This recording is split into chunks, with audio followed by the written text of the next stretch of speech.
Estamos de vuelta y le doy la bienvenida a este espacio de análisis al doctor Malaquías López. Él es profesor de salud en salud pública en la Facultad de la UNAM. Doctor, bienvenido. ¿Cómo está? Buenas tardes. Muy buenas tardes. Muchas gracias por la invitación. A la orden.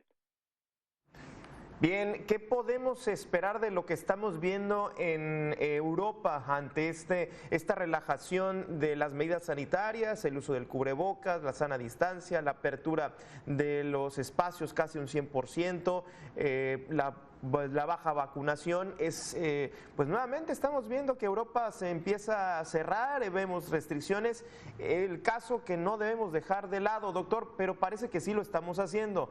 ¿Qué es lo que debemos de rescatar de eso?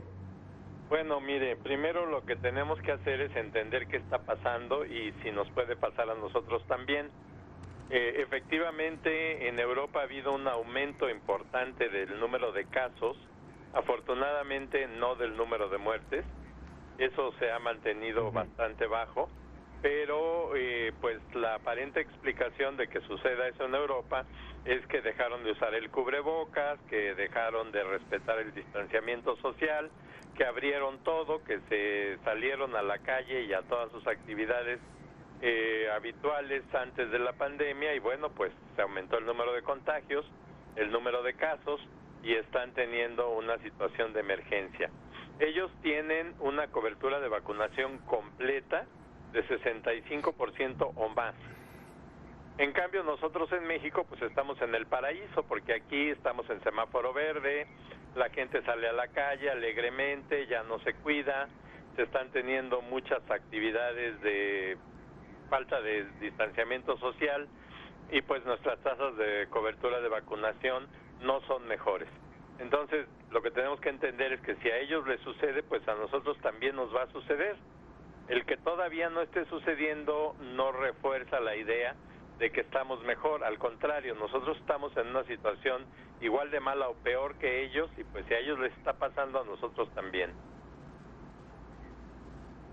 Podríamos pensar que este invierno al cual ya estamos empezando, en algunos estados ya está bajando la temperatura, vienen de todas maneras, además de pues la interacción con la influenza, pero vemos también lo que sucedió el año pasado con las fechas de fiestas de Navidad, que pues se vinieron reuniones, se vinieron convivencia social y el arranque del 2021 fue pues terrible en la tercera ola.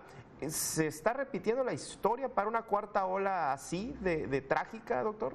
Bueno, el número de contagios sí puede aumentar mucho, pero hace un año no teníamos vacunas y no teníamos vacunados. Claro. Hoy en día que ya tenemos una cantidad importante de vacunados y principalmente de los que suelen tener la enfermedad más grave y morir, que somos los viejos, creo yo que vamos a tener una diferencia importante. Puede aumentar el número de casos, pero no va a presentarse una situación tan grave como la de hace un año, en que la gente requiera entrar a los hospitales y muera por la enfermedad. Ahora va a ser mucho menor el impacto. Pero lo que debemos de cuidar es aquellos que no están vacunados o los que están mal vacunados. Y mal vacunados en México es porque no hayan completado su esquema o porque la vacuna no haya estado en las condiciones ideales. De eso no se ha hablado en México, pero vacunas como la Pfizer requerían un cuidado extremo, una temperatura de conservación muy baja, y México pues no es un país que se caracterice por tener la infraestructura necesaria. Entonces podemos haber tenido el escenario de vacunar, pero con vacuna que ya perdió su potencia, y esto se traduciría en casos en personas que ya están vacunadas. Sí se ha visto mucha gente en hospitales que dicen haber estado vacunadas, y deberíamos de reflexionar que no necesariamente estar vacunado es una protección garantizada. Claro.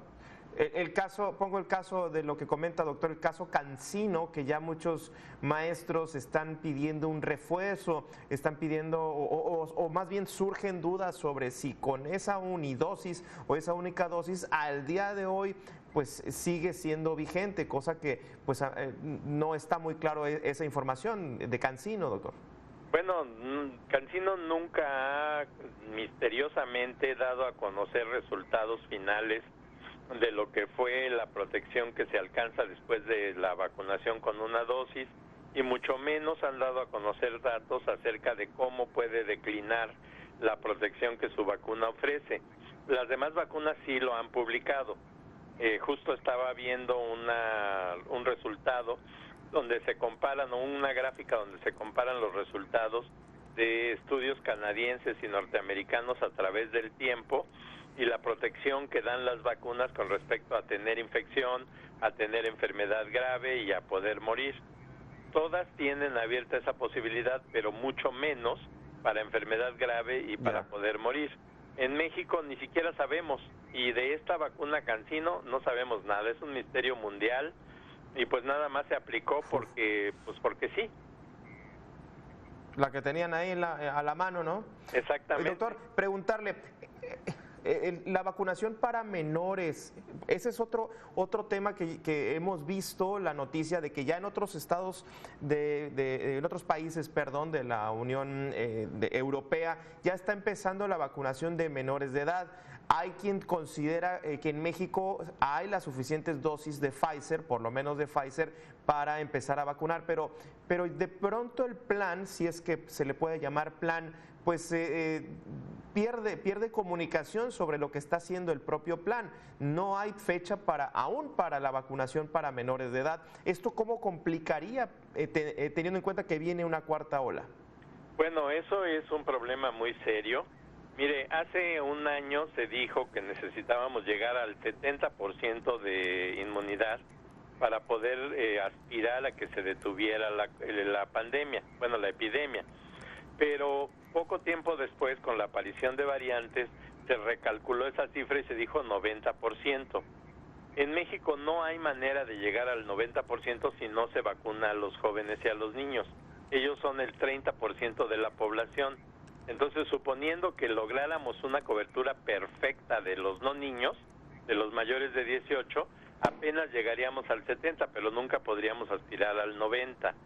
¿Cuál es la consecuencia? Pues que la enfermedad sigue diseminándose, que sigue habiendo contagios, que siguen dispersándose por todo el país, y que aunque los niños no lleguen a morir con la misma frecuencia que los adultos, de todas maneras sí se contagian y contagian a los demás. Ahora, si nos vamos a la realidad, México tiene, como decía yo al principio, gente que nunca se vacunó, adultos que dijeron no me vacuno y que por ahí están metidos. Tenemos también menores de 50 años que no se vacunaron o no están bien vacunados, y todos esos son susceptibles de contagio.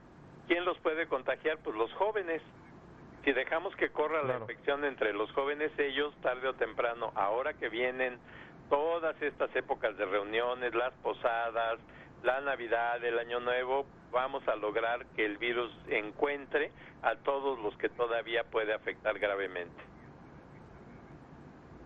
Claro, y me parece que el llamado que está haciendo la autoridad a los rezagados, pues ya el que no se quiera vacunar no se va a vacunar aunque le llamen rezagado. Me parece que el que no se quiso vacunar por X o Y razón y no lo van a obligar, no va a haber una obligatoriedad.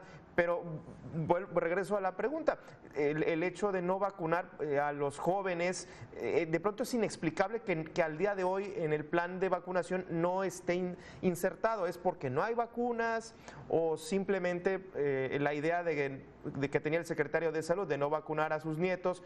Eso es lo que se está centrando, una idea que de pronto pues puede ser muy cuestionable, doctor. Bueno, hay varias expresiones que se han hecho por las autoridades federales. Esta última del secretario es verdaderamente escandalosa. En cualquier otro país hubiera significado su despido inmediato, porque bajo esa misma lógica, pues que no vacunen contra la polio, que no vacunen contra el sarampión, que no vacunen contra nada, ¿no? Porque los niños tienen un maravilloso sistema inmunológico. Es una declaración verdaderamente estúpida, y perdón por la palabra verdaderamente, pero creo yo que pues no debemos de irnos nosotros con esas posturas políticas y creer que son realidad. Estamos en una situación que exige que tanto por la importancia epidemiológica que tienen los menores como por el derecho que tienen a recibir la protección, tenemos todos que exigir que ya se incluyan en la vacunación. Claro. Sí, sí, si nos vamos ahí en esas expresiones, pues ¿para qué convocan a la vacuna contra la influenza y la polio y demás? Doctor, entonces, pendientes, no quitar el dedo del renglón, a seguirnos cuidando y sobre todo, pues ahí está el caso Europa, es básicamente lo que nos viene en un futuro muy, pero muy cercano. Muchísimas gracias por esta charla. Pues gracias por la oportunidad y quedo a sus órdenes. Hasta luego. Gracias al profesor de Salud Pública de la Facultad de Medicina de la UNAM, el doctor Malaquías López. Me voy a una pausa y regresamos con más aquí en Mega.